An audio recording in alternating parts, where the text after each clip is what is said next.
মানে কি মর্মান্তিক অভিযোগ, কি ভয়ঙ্কর অভিযোগ করছে ওখানকার যারা প্রত্যক্ষদর্শী, যারা বেঁচে ফিরে গেছেন। আমি প্রথম যে বক্তব্যটা শোনাবো, মানে ভাবুন, মমতা বন্দ্যোপাধ্যায় মাননীয় মুখ্যমন্ত্রী, তার তো সর্বপ্রথম একটা কমিটি ফর্ম করা উচিত ছিল যে এই অপদার্থতার পেছনে কারা।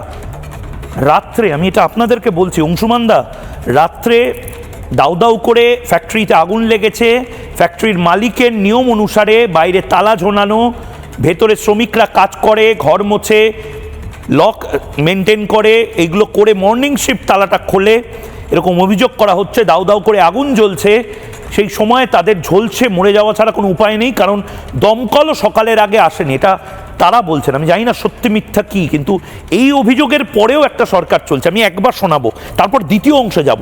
শোনাই প্রথম অংশটা।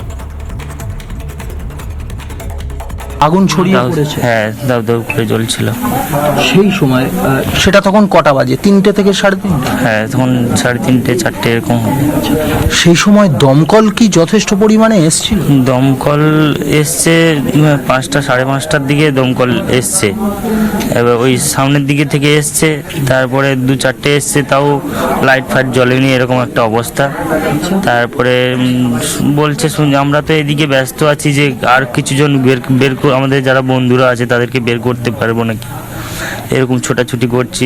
দমকল এক সাইড থেকে লেগেছে, আর এক সাইডে আগুন জ্বলছে। মানে 3টে 3:30 নাগাদ আপনারা বুঝতে পারলেন আগুন লেগেছে, আপনারা বেরিয়ে এলেন, তখনও দমকল আসেনি। 5টা 5:30টার সময় দমকল এসেছে। হ্যাঁ,